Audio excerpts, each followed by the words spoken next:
Korea, in case you didn't know that. And what we're going to end up doing is we're going to be rocking out a latte this morning. Some people have asked me about making a latte for whatever reason. So we're going to do a latte and show you what I end up doing. Let's see if we can get this kind of organized so we can see what's going on here. And I think we're good. I think we're good. So,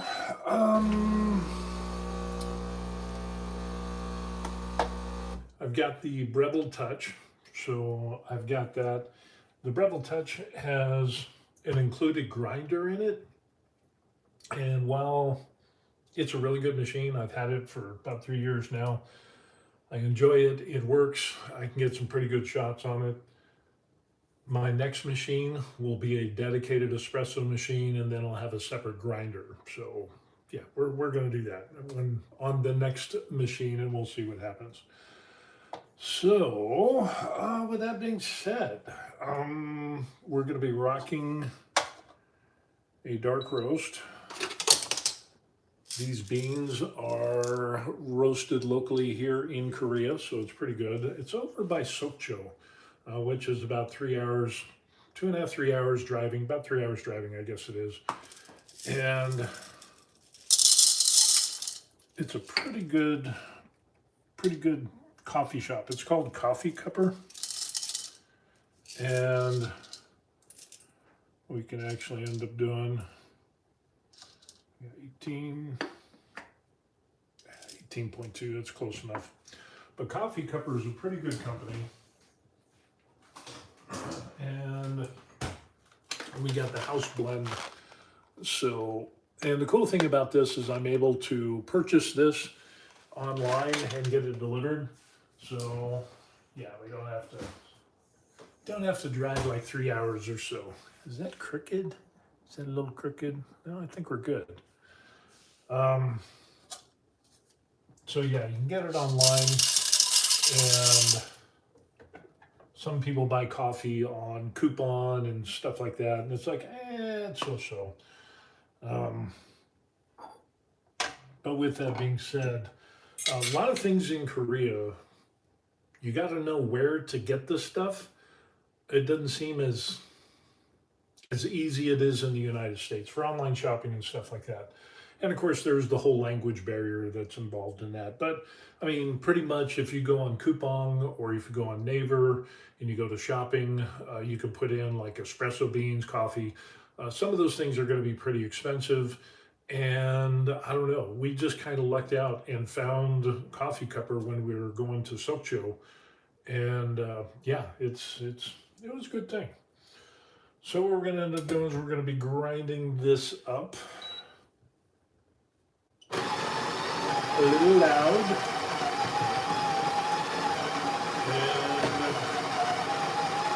And we're going to be rocking a little bit of vanilla.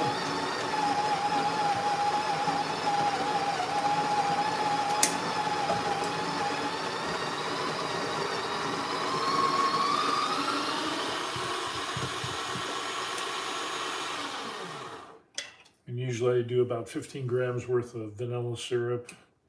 And I got some stevia here, which is a bit much. So I just kind of,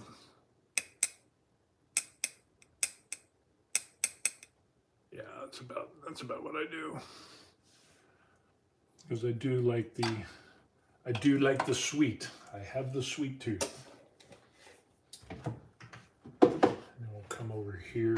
And the other thing I've been rocking is some coconut milk, which has been really good.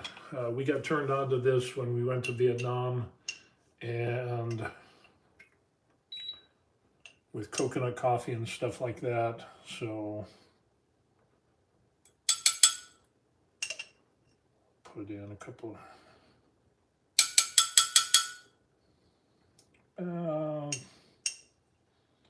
depends on how much, but it'll be about 20 grams,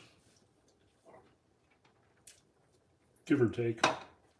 So it turns out pretty good.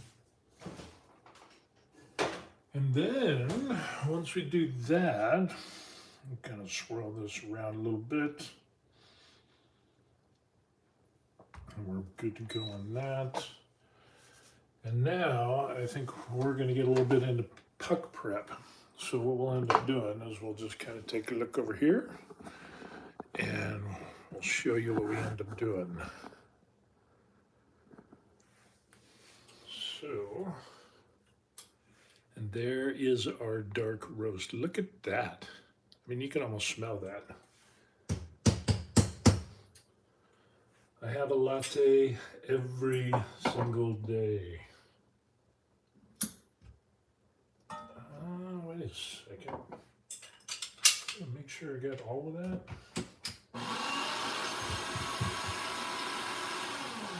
Yep, we do. And a little bit of puck prep. So this is kind of cool because you'll have some needles in there that will rotate. You don't really need this. I mean, you could, of course, most of the stores, when you get it done, get your latte, they don't do this stuff. But you just rotate this around and it'll break up any clumps of coffee. And that the purpose of that is to get rid of channeling. So in other words, you want the water to go through the coffee, all of it. And channeling is where water finds the path of least resistance, usually because of clumps, and you don't get a real good extraction on your coffee. So you don't get a good shot, is basically what it comes down to. And then we'll just kind of do our little leveling deal on there. We can end up, boom! That's good.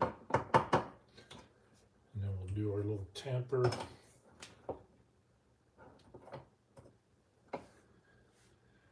Supposedly that's supposed to help.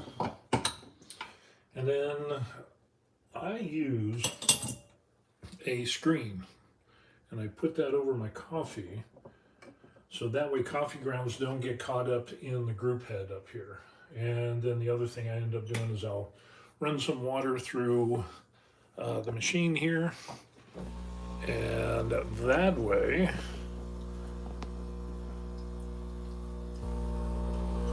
it'll heat up the group head and it's one less variable that we have to deal with. So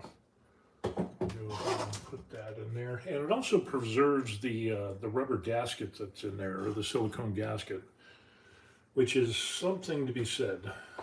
If it's dry and you just keep, putting your portafilter on there, and it can rip and tear, and so I found that heating it up, running some water, it helps a little bit in that aspect. Okay, now what we're going to end up doing is we're going to kind of measure our shot a little bit. We'll tear that out. And we're doing basically a 2-to-1 ratio for about 33 seconds, somewhere around there. It kind of depends. But for some people, it's a thing. And we will just start this. We'll see how this goes. See if we can get in there a little bit.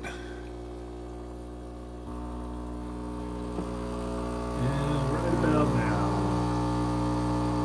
Oh yeah, it's a little thicker. Seriously? Really? We're not getting anything? Wow, that is crazy. I did a pull last night and infusion was like 8-9 seconds. And we only got 11. So, and I think that's due to the grinder. Of course, it also could be the beans as well. So that's not too bad. Kind of hard to tell, and I think we're good there. So, but yeah, I definitely want to get a better grinder one of these days, because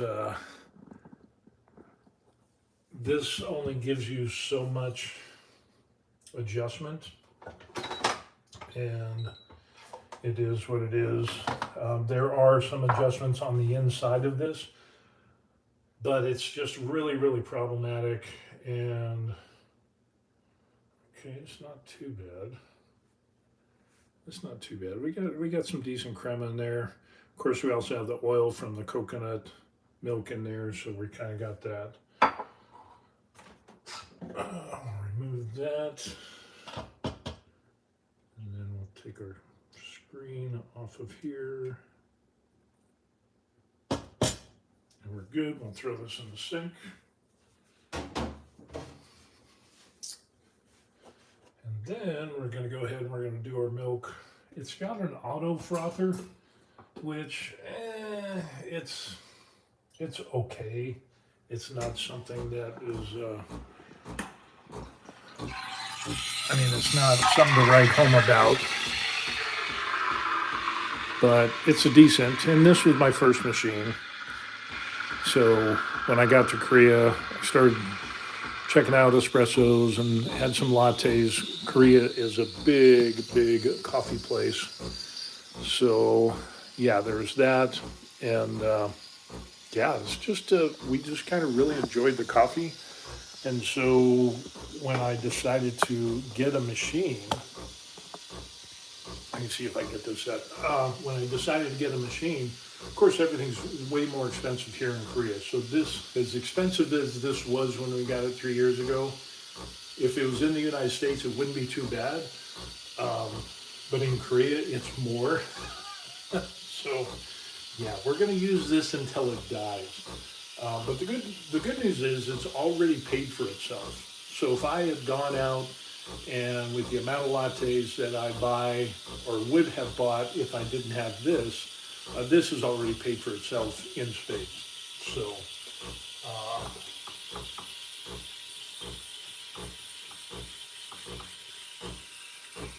but it turns out I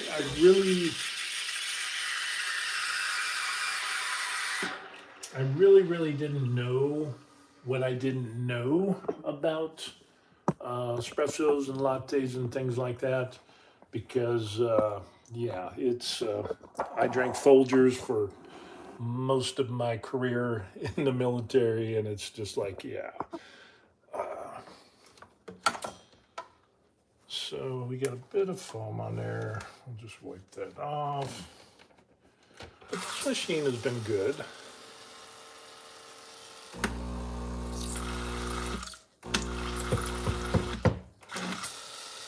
And I like my milk hot, so what I'll end up doing is I'll let it do the auto one, and then I'll come back and we'll just go ahead and do some more. And I'm not really into latte art either, so.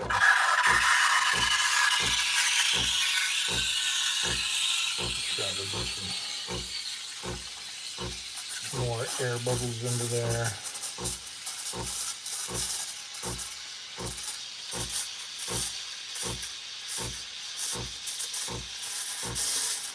And once we do that, we'll just kind of drop that down.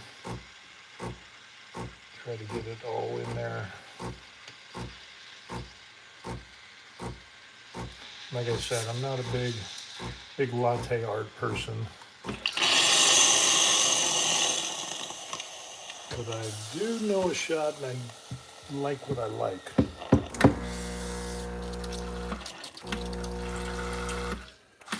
And the cool thing is that with all of this, my Korean family on the wife's side, they love my lattes. They think it's so much better than the majority of coffee shops that they go to. So let's see if we can just kind of stir that a little bit. Get some of the big bubbles popped out of there. And this is, I don't know if you all can see that.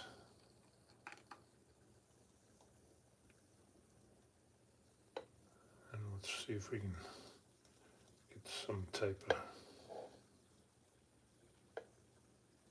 yeah, this is going to be way too much foam. So we'll just put a bunch of foam on there. And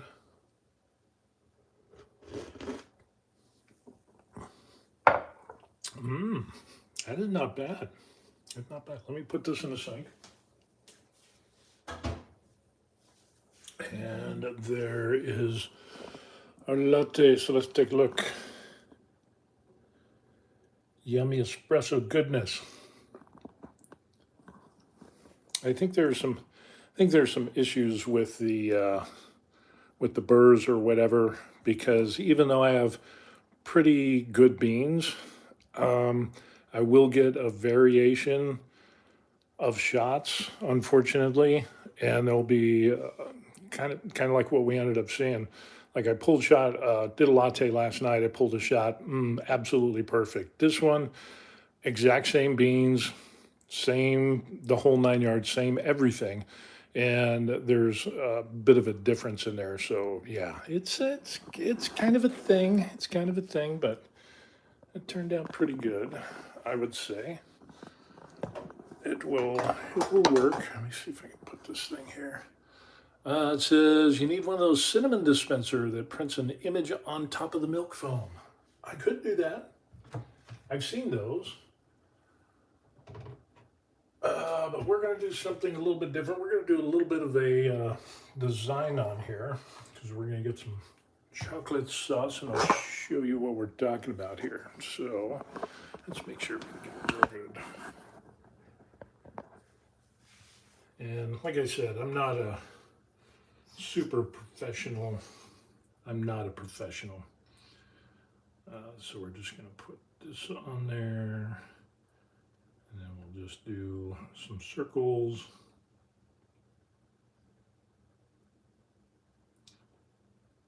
And we'll play around with a pick. I'll do something just a little interesting, just to kind of make something a little special. Again, my artistry skills on stuff like this. So what we'll do is we'll just draw this stuff out,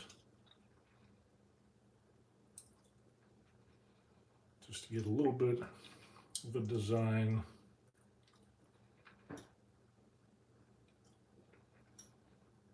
Like so. Yeah, I mean, it's not bad. That is not bad at all. So there it is. We have our latte and our little designs there. So it turns out pretty good, pretty good. You see it's a little dark. So what we'll end up doing. Now the test. The test is, and it says, wow, look at that, looks really good. Would not have thought of that. Yeah, it's none of the stuff that I do is from me. You know the old saying, "There's nothing new under the sun." Yeah, that's kind of what it is.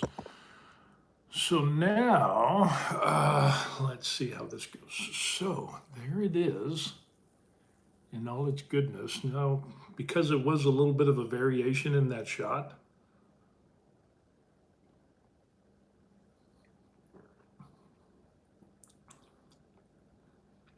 It's okay. It's good. It's good. You can get a bit of the coconut. You get the vanilla. Of course, we added the chocolate on there, so that kind of does that.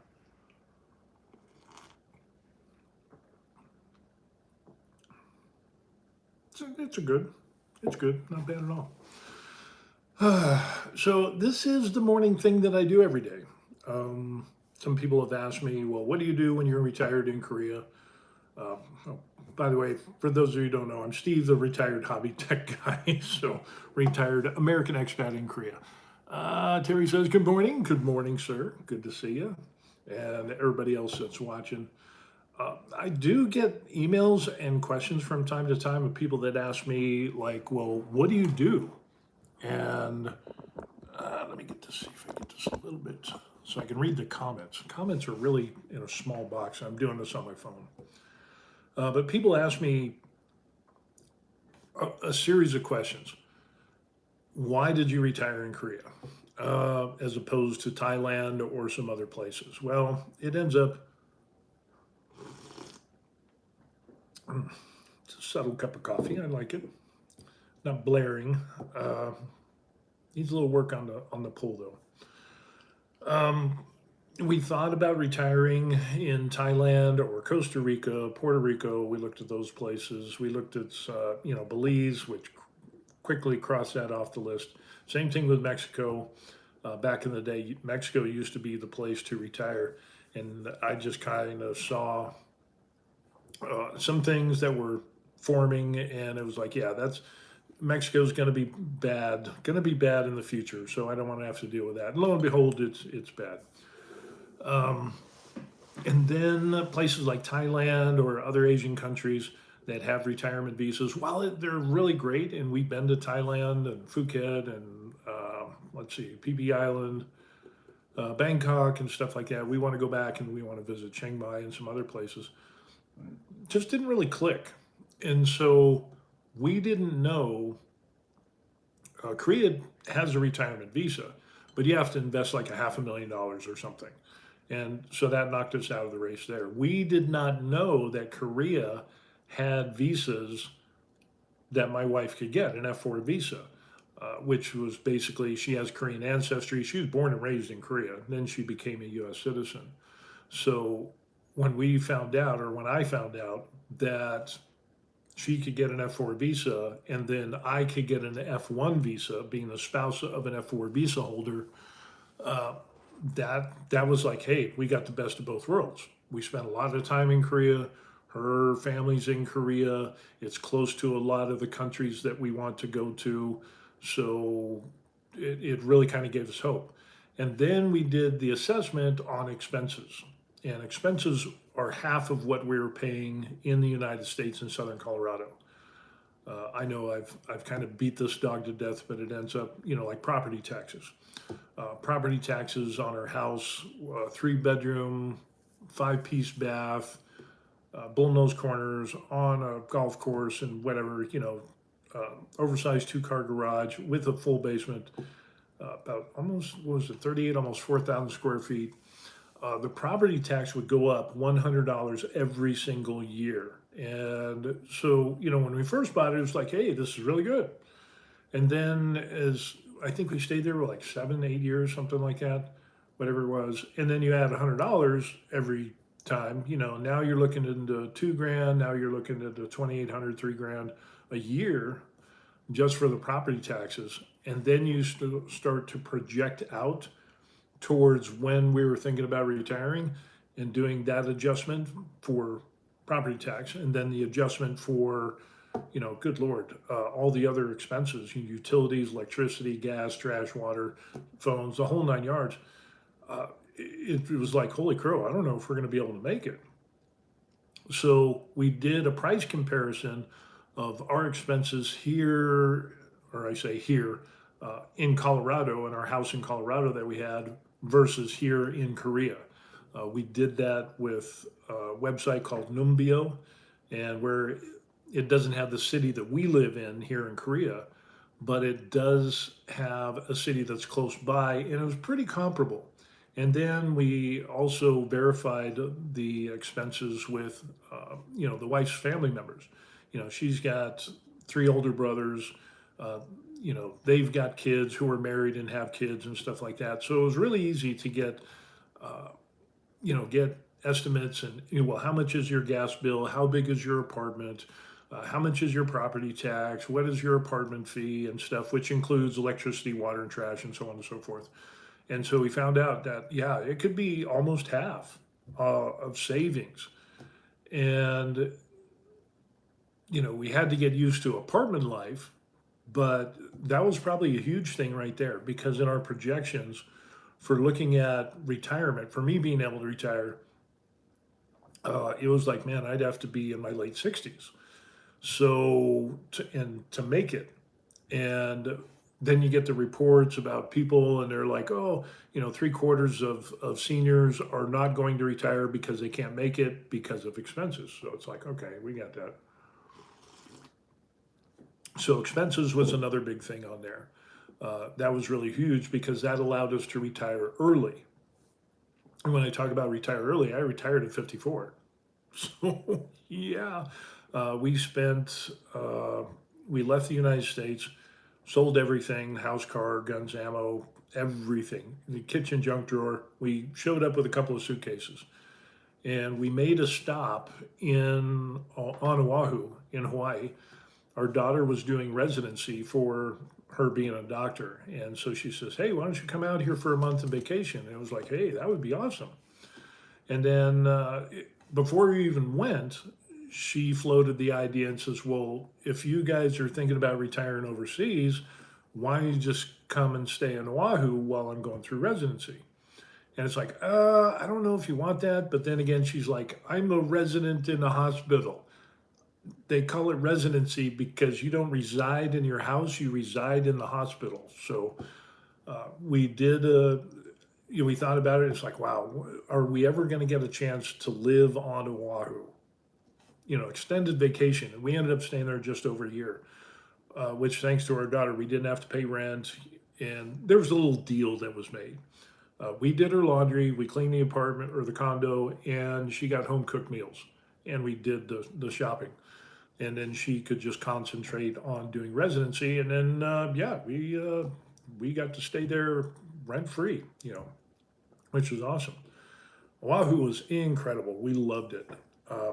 And we thought about retiring there, but the housing was insane.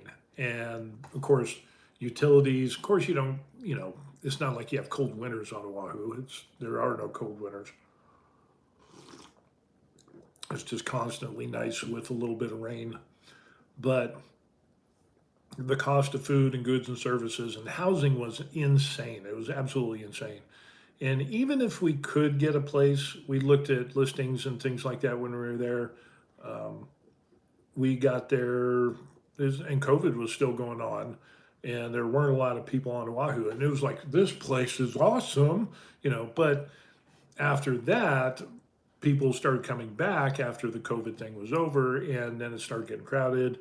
And it was kind of like, okay, well, this is a little bit different now, but we still loved it. And then we ended up coming to Korea, and we did that on a tourist visa. So the tourist visa was a thing. We could have applied for the F4 and F1 visa prior to coming to Korea. So that way, we were still hesitant. It's like, well, what if, we didn't want to, this is how much of penny pinchers we are. In some things, we're like, well, why would we pay for the F4 and F1 visa? Fairtha says, I have a friend that dreams of going back to somewhere. Those comments just don't stay up long enough. I'll have to read them afterwards. Because when it pops up, it's like, and the box is like this small on the phone. And then it just like, you see it and it's like by the time I go forward, it's already starting to fade out. So sorry about that. So anyway, we came to Korea. We came on a tourist visa because we thought, well, why should we pay for the F1 and F4 visa and get it beforehand if we're not 100% sure that we want to stay in Korea? So our backup plan was going to be Thailand, so we came to Korea on a tourist visa. In less than a week, we were like, yep, it clicks, we're going to stay here. So that following week, we put in the paperwork, got with an immigration lawyer that my wife hooked up with before we even left the United States. And it ends up, we put in the application, paid like $550 for both of our things. So yeah, it wasn't really that big of a deal. And we could have done it in the United States, I guess not have to pay that much. But it was like, it is what it is. And the immigration lawyer is great. She's helped us out with renewals and things like that. A really good person. It's just, and they're in the same office as the Korean immigration office. So they're in the same building, not the same office, but the same office building. And so they're apprised on all the changes. Matter of fact, a new recent change is that my F1 visa has now been renamed or relabeled an F3 visa. Nothing's changed other than the name, and you're still a spouse of an F4 visa holder. So, I don't know why they changed it. Just seems like a much ado about nothing and just spending money that you don't really need to spend. But whatever. So we did that. We had to wait 2.5 months until we got our Korean registration card, which would be like your green card in the United States. And so we had 2.5 months, so we just kind of had to piddle around. We rented a place, and we first stayed in an Airbnb, living out a suitcase, which was it was okay. And then we found through a family friend, we're able to get a condo for 3 months, which is unheard of in this area because it's a military town, and most housing is done on 1 year contracts. So, but we had somebody that was able to we're able to pay for 3 months and do that. But we knew that within that 3 months, we were going to get our Korean registration card and we were going to shop for our apartment during that time. And so when we got our Korean registration card, basically our green card, boom, we could jump in and we could buy the property, which, we could have bought it without the Korean registration card. We started the process before there was that. We saw apartments and we picked them out and stuff like that. But yeah, with the Korean registration card, it makes it a little bit easier. So, long story short on that, we found the apartment that we're in now, and it's working out pretty good. So, it was a screaming deal. It was really a screaming deal. The budget, even though we had money from the sale of our house in the United States that we had paid off, uh, we wanted to get a 3 bedroom, 2 bath, and kind of downsize because we're thinking, eventually we'll get old. I'm 59. Of course, that was a few years ago. It was like, oh, eventually we'll get old, and a smaller place will be better, which is true. But this deal popped up: 4 bedroom, 2 bath. It was about $50,000 or $60,000 less because it had a motivated seller and they needed to liquidate super fast, but nobody wanted it. Uh, and at that time, the exchange rate was really good, so people were just kind of, pulling back, and they didn't really want to, buy property and stuff like that. There's a lot of units for sale, so it was good that we found that deal. So we jumped on that. We moved into this place, and our thought then was, well, we'll buy this place, and then we'll buy a 3 2 bedroom apartment a little bit later on. Then we'll move, we'll downsize, and then we'll rent this place out. Oh, then we started filling this place up full of stuff. So, and I got into resin printing and 3D printing. And so now I've got two of the bedrooms. I've got the printing, 3D printing and resin printing room. I also do painting there with the airbrush station. And then I have my office that has, paintbrush station and then computer room and stuff like that. That's normally where I stream from. And then my wife has one of the spare bedrooms. That's like her yoga, piano room stuff. So she does that. And then we have the master bedroom and then everything else. So we filled it out pretty good. And so it was like, maybe we'll keep this place. So now we're thinking about buying an apartment. One of two things. We're going to buy a 3 bedroom, 2 bath and rent that out. Paid in full. We'll rent that out and do that. So that way we can have some money coming in and, make a little bit of money, with that, and fund my hobby stuff, which would be good. But got to find a good deal. And our money isn't totally freed up until February. So that's going to be pushed back until about February timeframe. February, about the end of February. So February, March, we're going to be actively looking at properties. So we're either going to buy a 3 bedroom, 2 bath apartment, or we're going to look at a country home. So we're starting to do some looking around, probably about 35 minutes away from Camp Humphreys, the U.S. military bases here. And if we can get a place kind of like out where there's some little bit of mountains, some rice paddies and rice fields or whatever, nice and quiet. And if we can find a big enough place for my crap and our crap, mostly my crap, then we're thinking about moving out to the country, but it's got to be at a good deal. It's got to be at a good price. So there's some other expats who have done the exact same thing. Of course, they spent, more than what we were willing to pay. because of our funds, and we only have X amount of dollars, and we want to have some money in reserve for vacancies, emergencies, and so on and so forth. So that might push that back if we find a place. But then we also might finance. Found out that we could do some financing possibly, especially if we put 50 or 60% down. That is really more favorable into buying either apartments and or country houses and stuff like that. So we're going to look at country homes and we'll see how that goes. And like I said, if it's about 30 minutes away from Camp Humphreys, I think that's doable because we'll still come to the gym like 3-4 days a week or whatever. And we don't want to be so far away that it's like a pain in the butt. So yeah, we want country living close to the nice, cool stuff and shopping.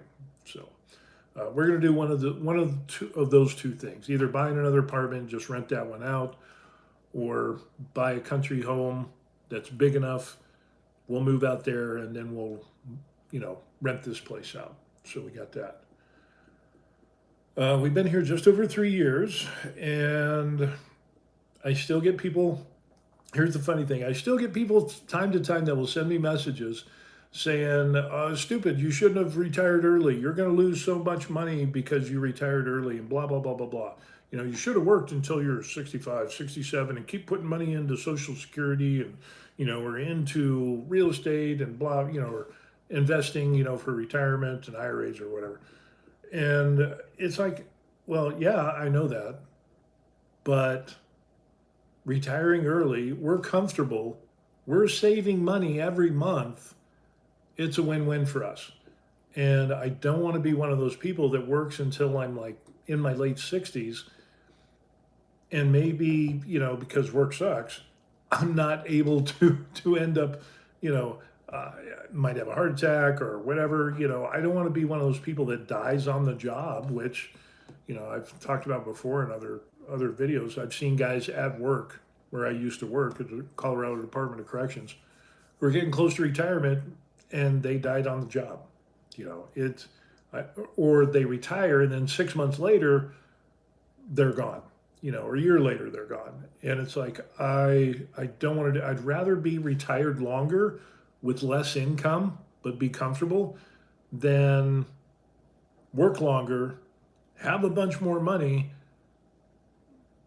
be the same type of comfort level because of the increase in expenses and stuff like that, and then not have as much time retiring and then just kicking the can and then I'm done.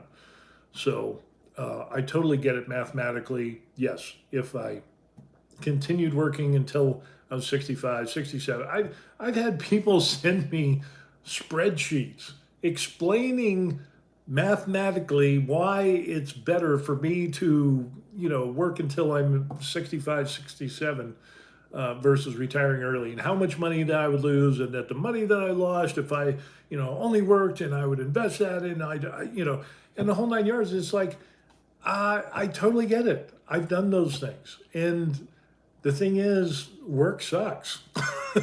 So I'm retired and I'm comfortable, saving money, doing what I want to do. And I get to travel, and I get to travel longer, do things. My golden years are longer than what his is going to be. But when that one guy, and this was a couple of years ago, is nobody recently, but that one guy, basically through our discussion through email, I voiced all my things and say, hey, this is the reason, this is our point of view and stuff like that. As long as you do what you want to do, go retire. All those Debbie Downers. I had a friend that retired from the Air Force and died a week after moving into his new home. Ooh, dang. Sparky says, hey, yeah, Matt's right. Work, but enjoy retirement. You can't buy time. Absolutely. And the crazy one, the one that really stuck in my mind was the guy that he was riddled with debt. He was working for the state and in the same prison I was working at, and he was in maintenance. I ended up being in maintenance. Sparky says, I'm semi-retired and I travel a lot. Yeah, good. Travel. You don't even have to be semi-retired. Travel. even if it's just in the United States. Take the time to go, a weekend or whatever it is, go places, do things, see things, even if it's just free things. Um, you'll never get that time back. So yeah, travel is good. If you all remember, my wife worked for a nonprofit that helps seniors and assisted senior care through grants and stuff like that, and then hospice and all that. And all of the seniors that she ran into, the majority of them are women. There are some men, but the majority are women. And a lot of them had traveled and they can't go anywhere. They're towards the end of their life and they have all these great memories. And she said, those were the people that were the happiest. So, trouble is, as you get older, it is harder to travel. Yeah, I know, right? And so, when my wife had worked with all these seniors, the ones that had traveled a lot, even though they couldn't go anywhere and they're stuck in their little place and, they're really kind of sucking wind, they had these great memories. Whereas the people that didn't travel, they didn't have a lot of good memories. And so it was, she noticed there's a vast difference between the two types or two groups of people, those that traveled and those that didn't. And the people that traveled will generally happier in their elder years. So yeah, travel, travel, travel, travel. Get on it. It is definitely worth it. But going back to the guy, he ended up back at the prison. The thing that stuck with me the most is he was riddled with debt. He bought the new truck, he bought the bass boat, he bought the guns and this and that and all that stuff. I think he had a jet ski, he had a motorcycle, because he liked doing motorcycle. Well, anyway, it ends up that he had 5 or 6 more years that he was going to work, and then he's going to retire. He's really pushing towards staying on with the Colorado State Department of Corrections and try to get as much retirement as possible. Life is about creating memories. Yeah, it is. And what he ended up doing, and he would travel, he would, do some weekend stuff, but his main thing was try to get the most out of his whole deal was to get the biggest slice of the retirement pie as he could by working for the state as working as long as possible to get full retirement and, maybe more or whatever. And yeah, he's having lunch in a prison dining hall and he's gone. He never, and he was in debt, which, he would, and the funny thing is with all the debt that he had, and even if he got the full retirement and everything, when you start looking at it and doing the math, it's like he would be able to make it. And then that would be it. Um, you know, and that severely restricts what you can do. Okay, yeah, you got a bass boat, you got this and that and whatever, but you're kind of limited because you don't have any funds to go out and actually do anything. Of course, having a heart attack or stroke or whatever it was, now he's not traveling at all. He made the final trip, so. Um, and then imagine that all that debt that he had, and now his family, he had life insurance and stuff like that, but the wife's not going to ride his motorcycle. She's not going to shoot his gun. She's not going to do all the toys that he has. She's not going to do any of that. And a lot of that is finance, and so it'll get repoed or whatever because she's not going to want to pay that stuff off. So it's just, I don't know. It just didn't seem like a real good idea. Um, so mathematically, I totally understand if I waited until I was 67 or whatever it is, full retirement age for Social Security, stay on with the state until I could get, the max. I totally get that. And then reinvesting and blah, blah, blah, the whole 9 yards, investing extra from your paycheck, which, we were doing that before. I totally get that. But like I said, you can't buy time. you can't buy time. And so try to make as much of it as possible or enjoy it as much as possible.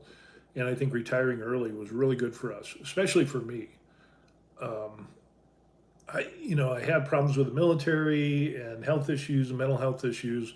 and I wasn't taking care of myself, self-medicating, and at that time, during my time after I got out of the military, uh, it wasn't really good for veterans, and it was just really, I was in a really bad place. And then uh, I had emergency surgery, so I quit the Colorado Department of Corrections. I ended up, of course, I did prison ministry for a number of years, and then I worked upscale security, and then that's when I started having problems. And I had stomach problems for quite some time. It says we made sure no debt, no mortgage, great retirement plan, so no pressure. Yeah, exactly. Um, you- that's the thing. You have to work at it. You know, um, and debt, whether debt, I prefer not being in debt. We still have our credit cards, but we pay them off every single month, so we don't pay any extra. We get points, we get some free travel miles and stuff like that, and that is paid for itself. You know, but the average person is riddled with debt, and they never pay off their credit cards every single month. They carry debt balance, and consumer debt is I think at an all-time high in the United States, and people are just uh, they're never going to be able to retire. So yeah, it's going to be very problematic for a lot of people, and that's why a lot of seniors nowadays, over three-quarters of them, are not going to be able to retire. So and no stress, no stress. I know several young couples that who's house poor and can't afford to do the things that they want to do. Yeah, I know people that are house rich, but they're in massive debt, and then they can't do anything else. And as soon as there was a guy I was thinking of at work, and he ended up that every time he got a promotion, and he was good. I mean, he would work and he would get those promotions, but every promotion that he did, I don't know what it is with Southern Colorado. It's the bass boat, the jet ski, the ATVs or whatever. He would always buy some big thing on debt and make the minimal payments and get horrible interest rates and the whole nine yards. And it was just like, bro, for each promotion, just take that amount of increase on your that you got, from going from whatever you were to, what the promotion is, and that extra amount of money, put it into a Roth IRA. But people don't want to do that. It's you only live once, YOLO, whatever. And they want to have their cake and eat it too, and you can't do that. These people are going to end up on Social Security if Social Security's around for those people. Um, yeah, it's going to be a hard wake up call, because then they're going to get a clue, and they're going to be in their 40s, probably mid 40s. They'll probably start waking up and say, "Oh my gosh, I'm actually going to be able to retire. I'm actually going to get old. What do I need to do to retire?" It's going to be like, too late. And for the people that are in their 50s, holy crow, there's no way. There's absolutely no way. So, yeah, early retirement is good. And with the increasing prices in the United States of goods and services and so on, especially housing, holy crow. Um, Overseas retirement, I think, is going to be an answer for a lot of people, and it's the answer that a lot of people don't even know about. And I'm not against retiring in the United States. I mean, if I could, I would, but it's just so more appealing over here, and it's so much easier. There's less financial stress over here because we did the work beforehand. Um, but it could be the same if we went to Thailand or Philippines or whatever, Malaysia, other different countries, to be able to retire where the expenses are less. And yeah, you don't have to deal with crappy work. If you enjoy your work, then it's no big deal. But my jobs were always high stress. Military, did that for over 20 years. Did construction, did rehab in houses. I rehabbed over 60 houses, so we're talking kitchens, bathrooms. Uh, did some stucco, do windows, do bathrooms, cabinetry, flooring, tile, replacing windows, the whole nine yards. I mean, paint, stucco, drywall. I would do all of that, and putting in lights and changing lights. Do a little bit of electrical work under the table. We probably should have got an electrician, but we did what we had to do, and then ended up working for the state of Colorado, and did that for just over 11 years. But then at the same time, I was also a firearms instructor for concealed carry permits, and then I was also an instructor that was contracted with other instructors to teach military police at Fort Carson, it was an awesome job. That was really good on firearms, pistols, carbines, things like that, dynamic training, shooting, moving, communicating, the whole 9 yards. So I was doing extra stuff on the side, and we were trying to pay down our debt. Well, some of you know that I had real estate investing that we did that was doing really well, and then my family got involved with it, and it just snowballed into hell. Says I do my own electric work as long as I don't have to touch the panel. Yeah, yeah, that's what we ended up doing. Maybe we would repull an entire circuit, but just plugging into the panel into a circuit breaker is not that big of a deal. But it was very rare that we did that. I think it was maybe once or twice, maybe. But usually the other stuff was just we do it. Good morning, Steve, and everyone else. Hey, Sultan's back. Hey, good. Good seeing you. He's a fellow expat here in Korea. So, good morning to you, sir. But yeah, we would do some minor plumbing stuff. We had to redo some stuff. And listening to you, I feel like I'm the opposite end of the spectrum. Honestly, I barely plan anything anymore. Well, nothing wrong with that. Not saying it's wrong or anything. No, of course not. Yeah. I mean, you do what you do. And if you're happy with it, who cares? There's people I know that are retired that are crazy busy. A year ago, life-threatening health scare hit me that I already had enough, very little, and the comment went away. Well, I'm glad your health scare came. Hopefully that's done and over with. But there is something to be said for uncomplicating your life and working in high-stress jobs. What I found anyway, military, 12 years overseas, working high-profile, high-stress jobs, Department of Corrections, law enforcement, firearms, all of that stuff. And then upscale security was always high-stress jobs.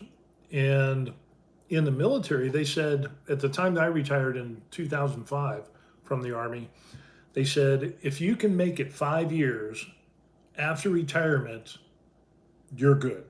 You will probably live a long and healthy life. Granted, you take care of yourself. But the stress is so much in the military that usually people have a stroke, they'll have a heart-related issue, heart attack, whatever it is, and they don't make it. So I saw the comment, said something about being very blessed. That's always good, man. Always good. But usually the rule of thumb that we had was through the retirement counselors and military counselors that we had, they said, if you can make it the first 5 years without dying, you're pretty much gonna make it, according to statistics. And the problem is that people in such high stress jobs are addicted to that high stress. And so when they retire and they have zero stress, their body freaks out. And that's when these issues come to play. So it's just like an addict, a drug addict. If they don't get it, they start going through withdrawals, and that can be very bad. Except with the stress thing, it can unalive people. So, and I've actually seen that. There was a sergeant major at Fort Campbell, Kentucky. The guy was a jerk. Divorced, alcoholic, always came in the barracks on the weekend, messing with soldiers and whatever. He was an idiot. He had like 27 or 30 years, whatever it was, but he ended up retiring. 5 months later, boom, he was gone. Yeah, because he had no stress. He went from tons of stress just from the military, and then he made a ton more stress on soldiers, and it's like he lived off of it. It was like he was a vampire. He sucked the life out of everybody and stressed everybody else out. And that amount of stress after he retired, he didn't have a plan to do anything. And so his body just kind of like, boom, and he was gone. Of course, he had been divorced and all this stuff, and he died alone, and it's just kind of sad. It was, you know, he was one of those people. It's like, oh, the military's everything, everything. Oh, I got divorced because my family didn't understand that it's all about the military and dedication to country. And it's like, he had like a wife and a couple kids and whatever, and he died alone. It's like, was it really worth it? I don't think so. But everybody makes their own decisions. So he made his bed, and he's lying in it 6 foot under. So I don't know. That's not what I wanted to do. Not what I wanted to do. So, and then getting back to, like, what do we do? And I've told a number of people, for the regulars that are on the stream, that I do 3D printing, resin printing, FDM printing, I paint miniatures. I'm going to start trying to do some stuff. I really actually very little to be happy versus what I wanted. Some people retire and have no clue what to do, just watch TV or drink or whatever. Yeah, comment faded out. I don't know why the comments don't stay longer. I wonder if there's a setting for that. I'll have to look into that. Oh yeah, but they have no plan. They have no plan. They have no activities that they want to do because you still need stress. The whole thing about, I'm going to retire and sit around and drink and do nothing, that's a little stressful.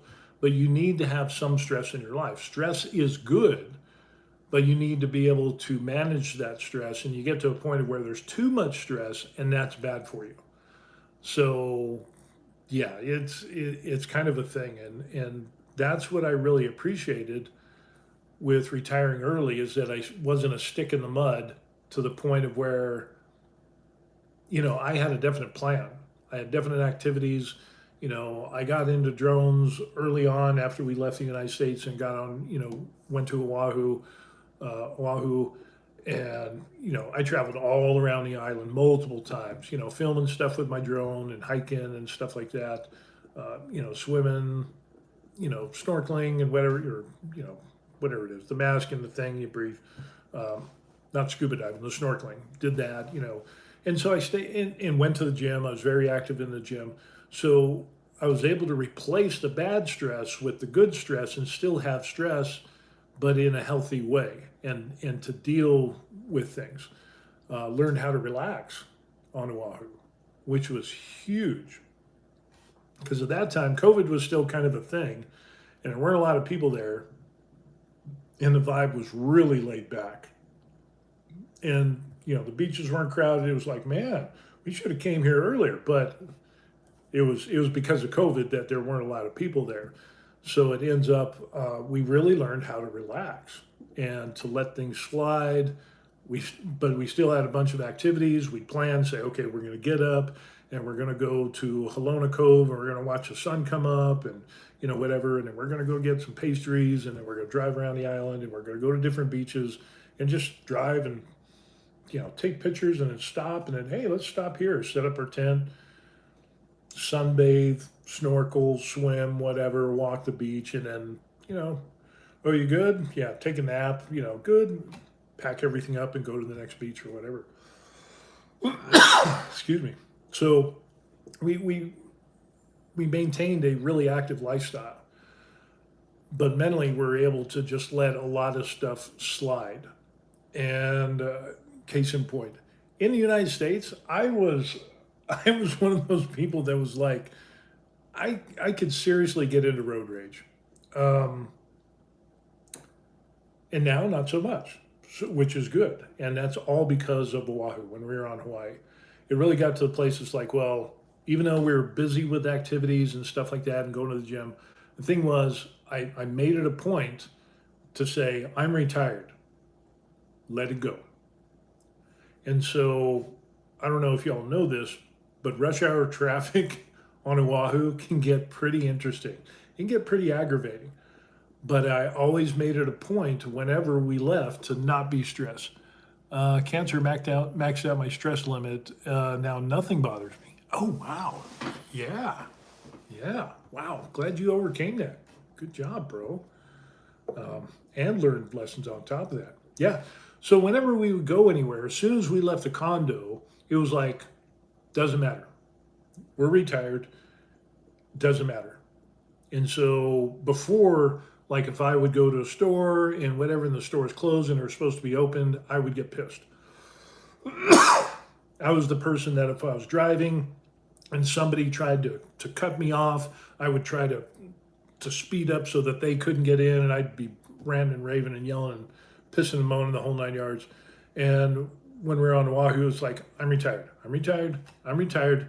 And so when somebody would try to do that, it's like, woosah, go ahead, I'm retired. It doesn't matter if I'm going to be late 2 or 3 minutes because I'm retired. I'm going to the beach. The beach doesn't care when I show up. It is always going to be there. So Oahu was instrumental in reshaping how I dealt with stress, and that was that was a huge lesson. That was really a huge lesson for me. So after about 6 months, it was like I'm just letting people in, and it's like people. You got a lot of aggressive drivers over there. Like people are zipping in, and I mean cut me off to where it's like inches from my bumper, and it's like, ooh, bro, you got it. Go ahead, throw a shock out there or whatever. And it was just like, and then they would throw it back, and then it's like, oh, okay, hey, that's pretty. So then it got to be a thing to where in my mind it's like, how many people can I let in today?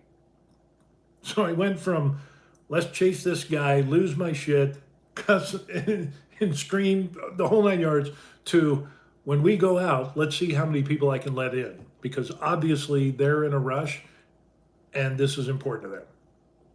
And it's not to me because I'm retired. So yeah, huge metamorphosis happened when we were in Oahu. And the wife loved it. She appreciated it. She was able to de-stress as well. And our relationship actually got closer and more intimate because when you get somebody that's ranting and raving and yelling and screaming at cars and whatever else, kind of hard to get close to that person. Just going to throw it out there. If you've got an anger problem, your spouse probably doesn't like that. Just going to say, maybe it's just me. But I would tend to say that's probably not a good thing to do. So overcoming that was massive for me. And so then when we got to Korea and we had the obstacles of living in another country, yeah, I know my wife's Korean, I get it. But she had been gone for decades. Hawaii is such a nice vibe. I'm in Hong Kong and it's fast paced, people chill, no point getting upset, just go with the flow and enjoy retirement. Yes, I read the whole comment and I totally agree. We want to go back to Oahu, but the homelessness problem has gotten bad, crime has gotten bad. I don't know. We still might go back. We'll see. There's a military, like a military hotel that you can sign up for. And yeah, we might do that and go back because I want to go back and I want to go whale watching in like a little rubber dinghy and get up close and personal, see how close we get. That would be awesome. So that's always been a dream. That and swimming with dolphins, which we did that when we were in Oahu. We did that, so that checked that off the bucket list. That was incredible. And then I want to see a whale shark, so I want to do that. So we're going to go to the Philippines and do that. But yeah, it was really good to be on Oahu, and as expensive as everything was, thankfully we didn't have to pay rent. We bought some food. Daughter put in, she got money for food from the military. She had housing and food allowances while she was going through residency, so it was no skin off her nose, and it worked out well for everybody. But and she was like, "Oh, you can stay as long as you want," and I think she had like a year left or whatever. It's like, nah, it's time to go. After entertaining the idea and then finding out, yeah, we wouldn't be able to retire on Oahu. Yeah, small chance in hell of that happening.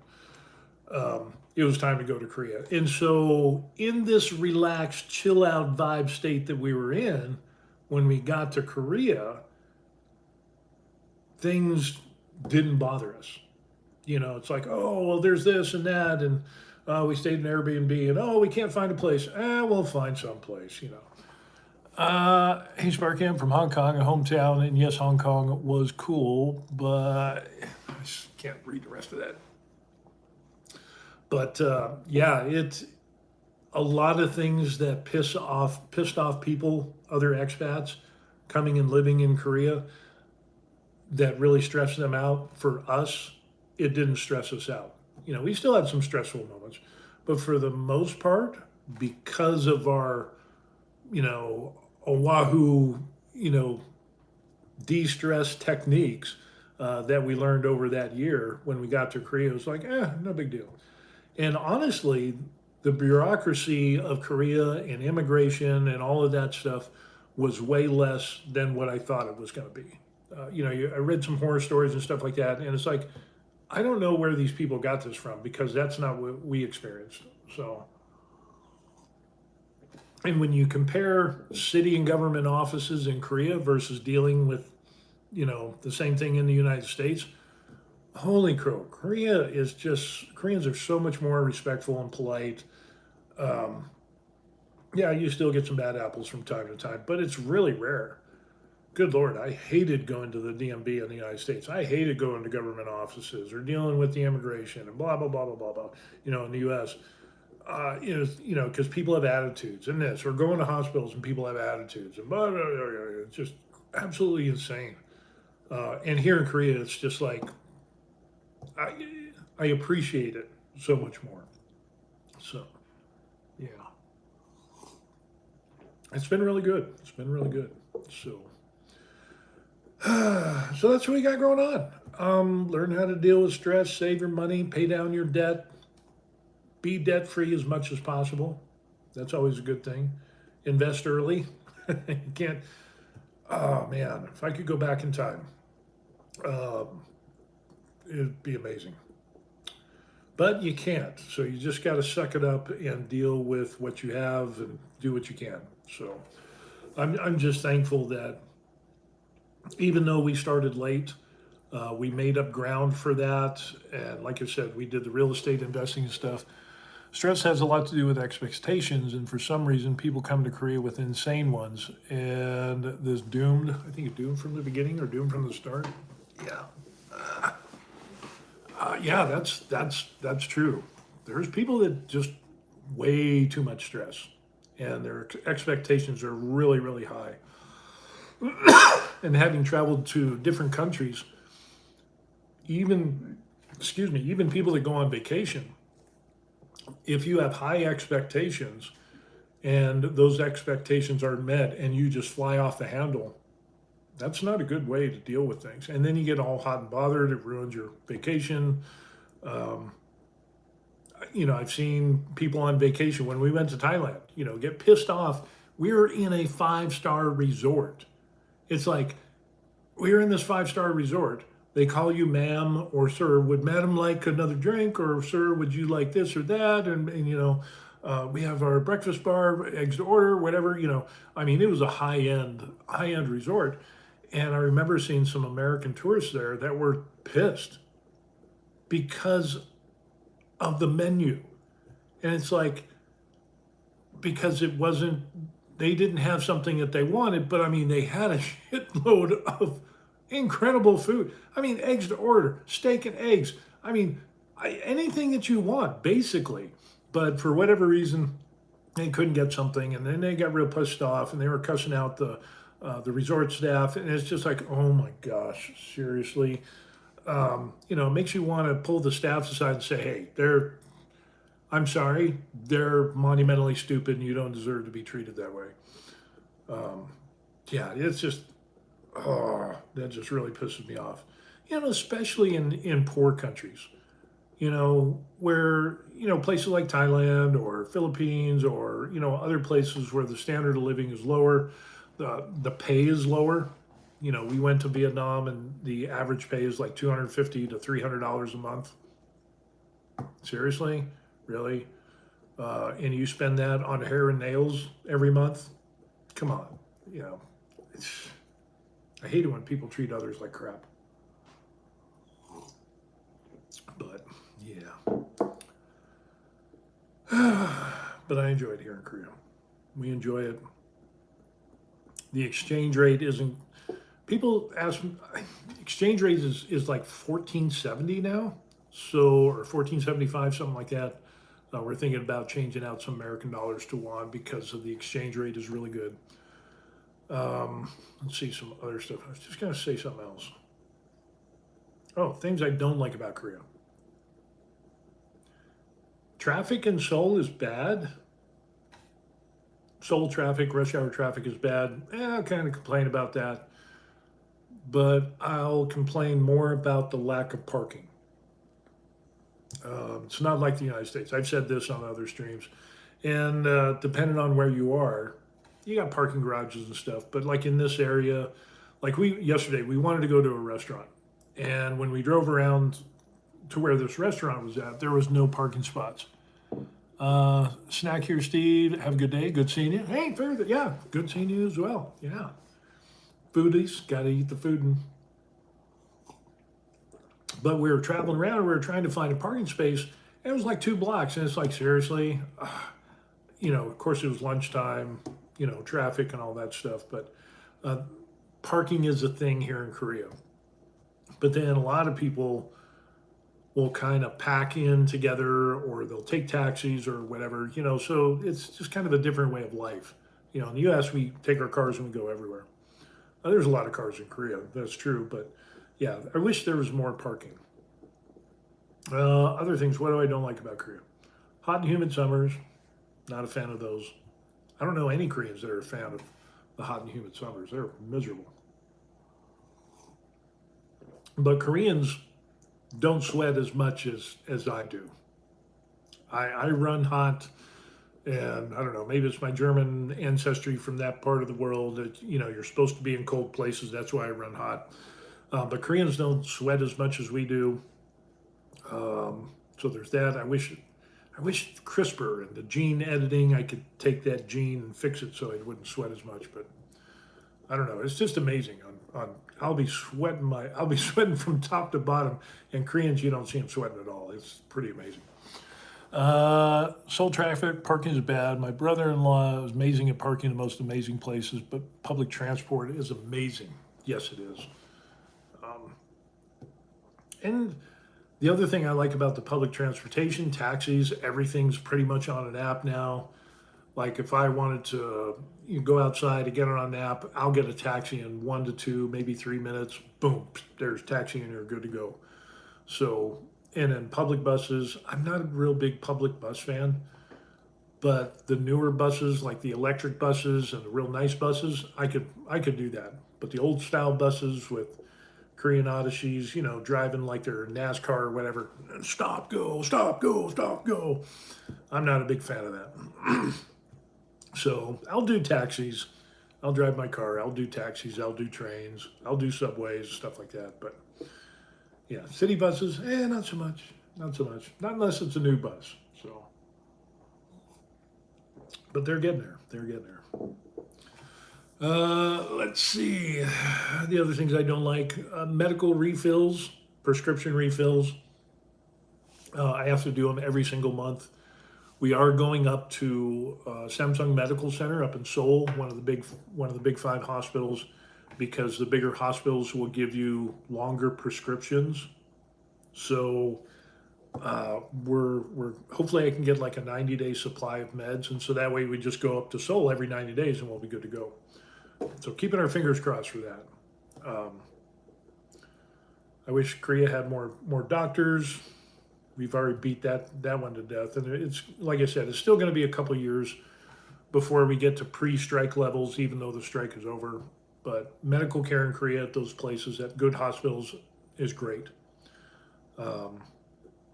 Like I said, when I had my gallbladder taken out, emergency surgery, I went to the emergency room. They said, yeah, we can't do anything now. Yeah, you need to schedule an appointment. But the emergency room doctor was like, yeah, if you come back wink, wink. Like tomorrow, if you had a lot of pain, then you could get an immediate surgery date versus waiting a month and a half. And it's like, so I did that. And the good thing I did that is because my gallbladder was necrotizing. So if I waited that long, I would be back in the emergency room, and it wasn't good at all.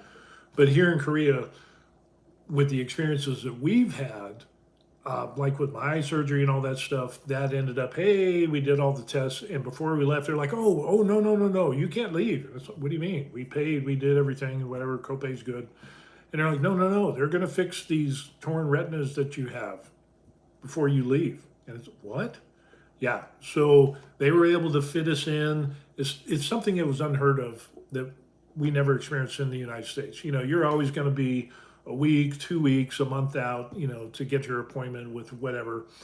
And if it requires seeing a specialist, oh my God, then you got to go see the doctor, with a referral, see the doctor, they'll assess you, and then you'll get another appointment to get the actual procedure done. Here in Korea, it's like, oh, we have the test, and they're like, oh no, you're getting this done now because it's important. And I was like, oh, I love it here. It was just really good. Food is awesome. Love the Korean food. And just having the time to do the stuff that we want. So it's really good. We really enjoy it. So anyway, we're going to cut this short. Latte's getting a little tepid. It was a decent shot. It was a good shot. Not great, but it worked out pretty good.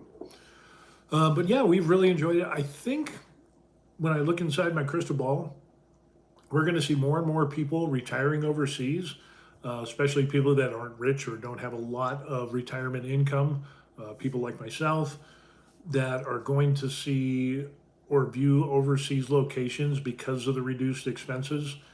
And if they can get in and lock in with a retirement program, I think what we're going to see more and more as time goes on is you're going to have people that are, here's a question, what I hate about Korea, the endless cars. Everyone and their dog seems to need one.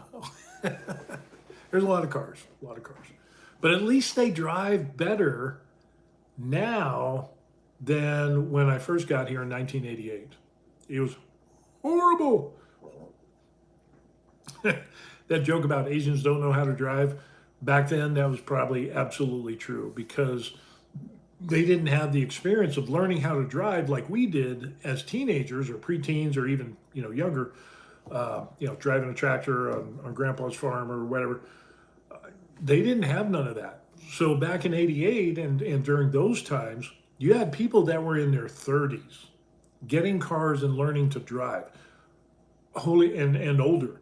So yeah, it was really, really rough. So compared to then, now it's a lot better. But yeah, Seoul traffic and all that, yeah, it's still rough. So whenever we go to Seoul, we just take public transportation. So yeah, but I totally get it. Yeah.